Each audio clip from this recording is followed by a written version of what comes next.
Good morning and welcome to Bay Tree Cottage. Today I'm going to show you how to make a really amazing carrot cake. So if you have had quite a fill of chocolate over Easter, this is a great one to have in the cupboard just to get away from chocolate for a while. The ingredients are fairly simple, but what I wanted to first start off by saying is if you haven't got the exact ingredients, you can substitute. So for example, in the recipe, it does call for dark brown sugar. Now I haven't got any dark brown sugar in my cupboard, and obviously didn't want to make that special journey just to get that. So I'm using light brown sugar. It's not going to make a tremendous difference. Obviously the dark brown would make it much more a rich cake. If you haven't got any brown sugar, you could try with just normal sugar.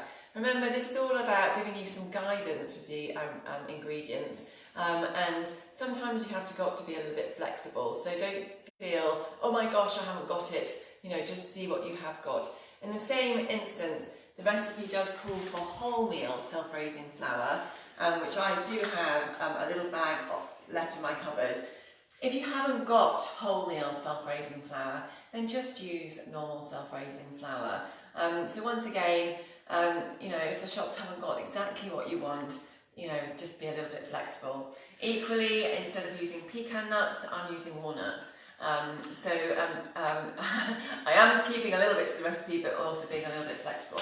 So we're going to start off by putting 6 ounces of light brown sugar into our mixer.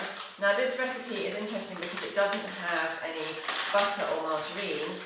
Instead we're using sunflower oil. So that's the 6 ounces of sugar in there. We're going to add 2 eggs. So 2 large eggs going in. Now I'm slightly cheating and using my mixer. If you haven't got a mixer, you can do this by hand and work up those arm muscles. And then we're going to add the 5 fluid ounces of, just get that onto the right,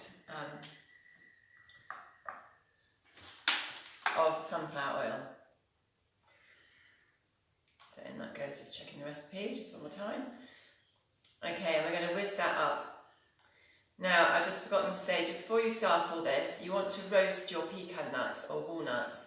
So you want to put your walnuts or pecan nuts onto a baking tray and roast them in the oven for 8 minutes. Just giving them a little time. I'm just going to set this on and hopefully you can still hear me while that's going. So you want to put your pecan nuts or walnuts onto a baking tray and put them in the oven and roast them for 8 minutes. When they come out of the oven, you want to chop them up finely. So here's the ones I prepared earlier for that. Like I say, if you haven't got pecan nuts, you can also use walnuts.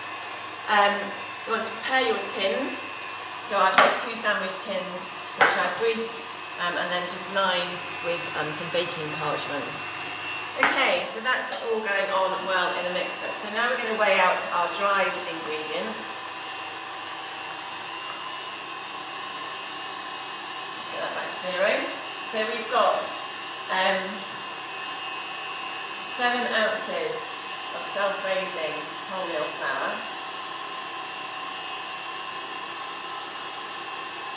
Nice and precise in there.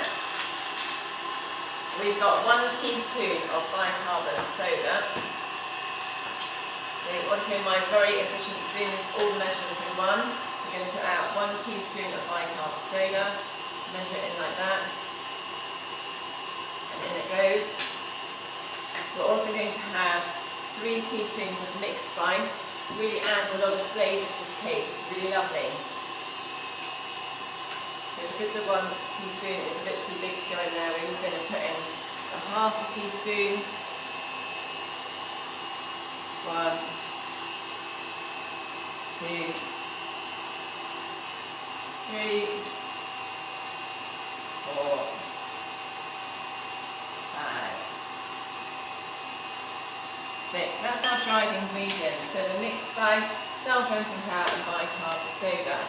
So now this is all whisked up, so it's whisked up so that the sugar is nicely combined with the egg and the oil. Okay, so we'll just stop that now. And then we're going to add in, we're going to change the head of the mixer now just to the paddle.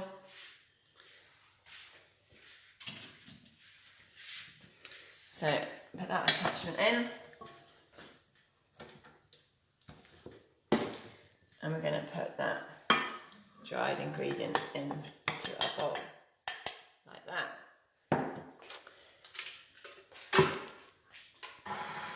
Okay. And next we have the grated zest of one orange. I haven't got a big orange in my fruit bowl, so I'm just using 2 of these little easy peel oranges. So as you can see today, I've really kind of adapted the recipe to suit what I had in my cupboard, which is what you have to do at the moment. So just talking while I'm doing this, the cake is going to go in the oven for 30 minutes at 170 degrees. When you get it out, you're going to put on a lovely syrup. The syrup is the juice of 1 orange, 1 tablespoon of lemon juice, and 3 ounces of brown sugar. So while the cake is in the oven, you're just going to make that syrup up. And when the cake comes out, you're going to stab it, sounds a bit violent, you're going to stab it with a skewer and just pour the glaze syrup over the top. And that will make it a really lovely moist cake, which is gorgeous. So let's just do the other orange. Then for your icing for this cake is a mascarpone icing. So you need 7 ounces of mascarpone cheese. Sorry, 9 ounces of mascarpone cheese. In the recipe it says 7 ounces of fromage frais. Now if you don't have fromage frais, a really good substitute is just Greek yogurt. Which you would use in the same way as a fromage frais. If you don't have any Greek yogurt, you can use cottage cheese, which might sound a bit weird. You just need to put it in a blender and get any of the lumps out, because it would look a bit weird going on the top of your cake with all those strange cottage cheese lumps on. Not a great look. Okay, so there's the zest of our oranges, or our 2 little easy peel satsumas.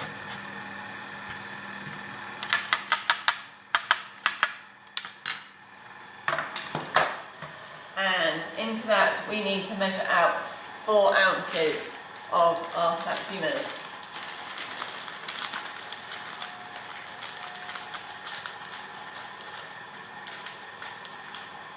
There we go.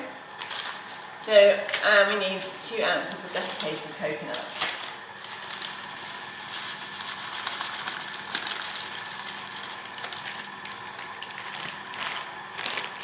And then we're also going to add the carrots and the nuts. So let's stop the mixer again. Just pull that up. And into there we're going to add the sultanas, orange zest, and coconut. We're also going to add the mixed or chopped walnuts. And last but not least, it wouldn't be a carrot cake if we didn't have any carrot. So that's 200 grams or 7 ounces of grated carrots.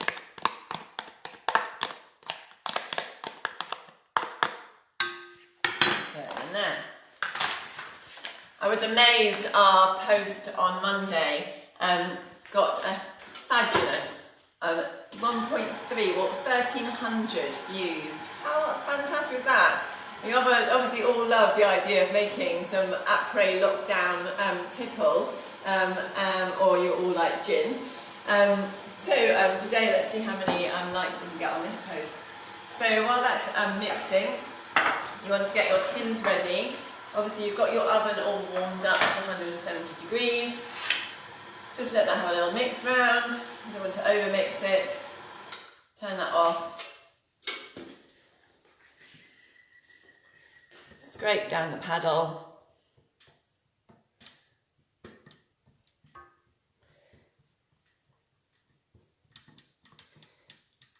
So So like many people, we've been really busy in the garden at Bay Tree Cottage, and now we've back in the house doing a bit of DIY.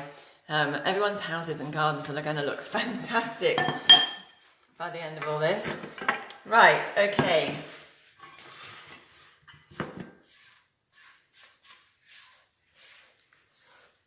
So you want half the mixture in each tray.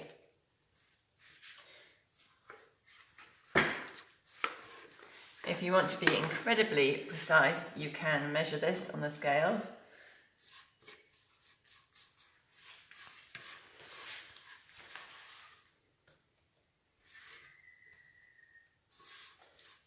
Make sure you've got everything out of your bowl. Okay, just with the back of the spatula, just push that into the sides of the tin.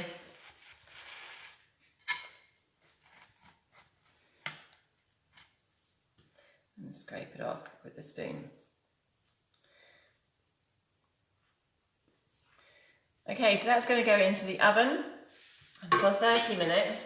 You know when it's done, and when it comes out, you just want to be able to press it, and so it's nice and firm to the touch, and it's just coming away from the sides of the tin. At that point, get a skewer or a fork and stab it lots of times with the skewer and the fork, and then drizzle your syrup over the top. When you come to ice it, the icing is quite a thin icing, so what I tend to do is put a third on the bottom cake, a third on the top cake, sandwich them together, and then use the final third to go around the sides. Then with your 2 extra ounces of pecan nuts or walnuts, you want to roast those again, chop them up into small fine bits, and then just spread them on the top. Or you can leave them whole and decorate, up to you. So there we have it. If you get cracking now in the kitchen, guys, this should be ready for your 11s or for lunch. Please post your finished pictures onto our Facebook page. We are back on Friday. On Friday we are doing some fabulous vegetarian sausage rolls. Meat eaters, don't be put off because these are truly scrumptious. They're spinach and chickpea sausage rolls. The filling is made with sweet potato, obviously spinach and chickpea, and it's really lovely. It's a great recipe for ideas for lunches. It's also brilliant, it can go in the freezer, and it's a very simple one to do. So great to get the kids involved in that as well. And then we've got a great lineup for you next week as well. Off the top of my head, I can't remember exactly what we're doing, but I know we've got some great ideas. Thanks again so much for joining. Please like and share the recipes with all your friends and families, and I'll see you again on Friday.